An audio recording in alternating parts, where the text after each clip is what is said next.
Brought to you by Agilus Diagnostics.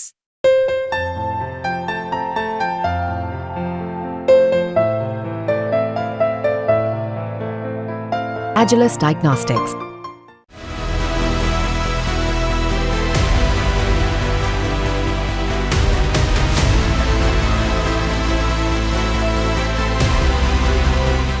Israel कई दिनों से लेबनान और हिजबुल्लाह के ठिकानों को खत्म करने के लिए हर मुमकिन कदम उठा रहा था। जमीन पर वॉकी टॉकी और पेजर से लेकर आसमान से फाड़ कर रख देने वाली मिसाइल तक हर पल बस मौत और तबाही बिखेरने की तैयारी थी। मगर इजराइल के लिए सबसे बड़ी कामयाबी का दिन था शुक्रवार 27 सितंबर, जब इजराइल ने हिजबुल्लाह के चीफ नसरल्लाह को बम से उड़ाकर उसकी कब्र खोद दी। इसके बाद सबके मन में बस खौफ ही है। अब इसके बाद लाखों लोगों के मन में सवाल है कि आखिर कैसे इजराइल ने नसरुल्लाह को मौत के घाट उतारा।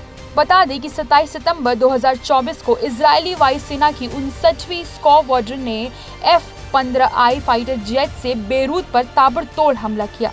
आसमान से करीब 80-85 बंकर बस्टर बम गिराए गए। कुछ GBU-72 फैमिली के बम थे, कुछ MK-84 सीरीज के बम। ये कोई साधारण बम नहीं जो जमीन पर विस्फोट करे। ये जमीन के अंदर घुसकर फिर फटते हैं। जमीन के अलावा अगर इन्हें किसी इमारत पर गिराया जाए या किसी बंकर में, तो भी तबाही भयानक होती है। नसरल्लाह जिस इमारत में था, वहां पर बम गिरने से 30 फीट गहरा गड्ढा हो गया। GBU-72 परिवार के बंकर बस्टर बम की खासियत यही होती है कि ये स्टील, कंक्रीट की मोटी दीवारों को तोड़कर 30 से 60 फीट की गहराइयों तक हमला कर सकते हैं। इजराइल ने सबसे खतरनाक बम इस्तेमाल किए और अपने मोटिव को पूरा किया। हमास ने जमीन के नीचे सुरंगें बनाई थी। हिजबुल्लाह ने रियासी इलाकों के बीच अपने हथियार के गोदाम बना रखे थे, साथ ही लॉन्च पैड बना रखे थे। आम लोगों के बीच हिजबुल्लाह आतंकियों का ठिकाना था। इजराइल ने गाजा में सुरंगों को खत्म करने के लिए इन्हीं बंकर बस्टर बमों का इस्तेमाल किया था। यही काम अब इजराइल ने किया।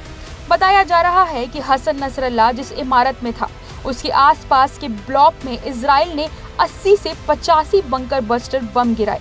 बंकर बस्टर यानी जमीन की गहराई में बने अंडों को खत्म करने वाले बम। ये सतह के काफी नीचे जाकर भी तबाही मचाते हैं। आमतौर पर GBU-72 सीरीज के बमों का इस्तेमाल किया जाता है। GBU-72 एक खास और 2268 किलोग्राम वजनी गाइडेड बम है। असल में ये तहखाना, बंकर या सुरंगों को उखाड़ने के लिए बनाया गया है। ये बम पहले जमीन में छेद करता है, फिर कुछ फीट अंदर जाकर विस्फोट करता है। अगर ये किसी इमारत पर गिरे तो उसकी नींव हिला देता है।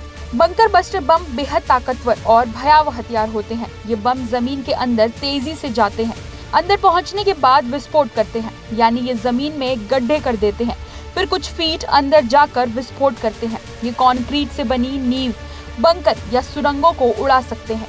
इस तरह के बम का सबसे ज्यादा इस्तेमाल वियतनाम युद्ध में हुआ था।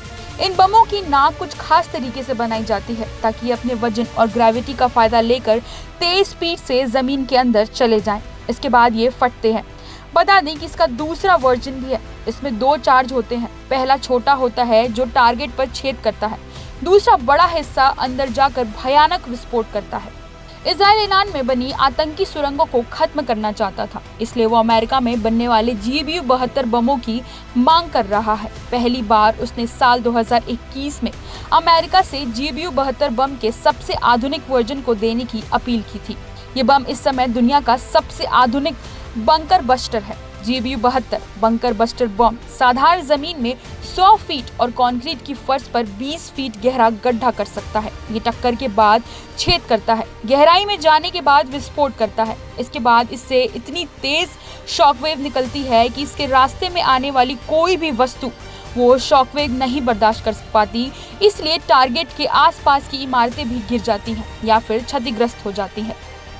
इन बमों को नाटो के मार्क 84 बमों की श्रेणी में रखा जाता है। मार्क 84 बम, जिसे BLU-117 भी कहते हैं, उसका वजन करीब 907 किलोग्राम होता है। इसे अमेरिका ने बनाया था। ये एक जनरल पर्पस बम है, मतलब ये धमाका कर सकता है, बंकर उड़ा सकता है, इमारत गिरा सकता है, भयानक तबाही भी मचा सकता है। मार्क 84 बमों के फिलहाल दुनिया में 4 वैरायटी मौजूद हैं। GBU-10 पेवे 1, GBU-15, GBU-24 पेवे 3 और GBU-31 JDM। इनका औसत वजन 894 से लेकर 1000 किलोग्राम तक होता है, लेकिन अमेरिका ने इन बमों को 14000 किलोग्राम तक बना लिया है।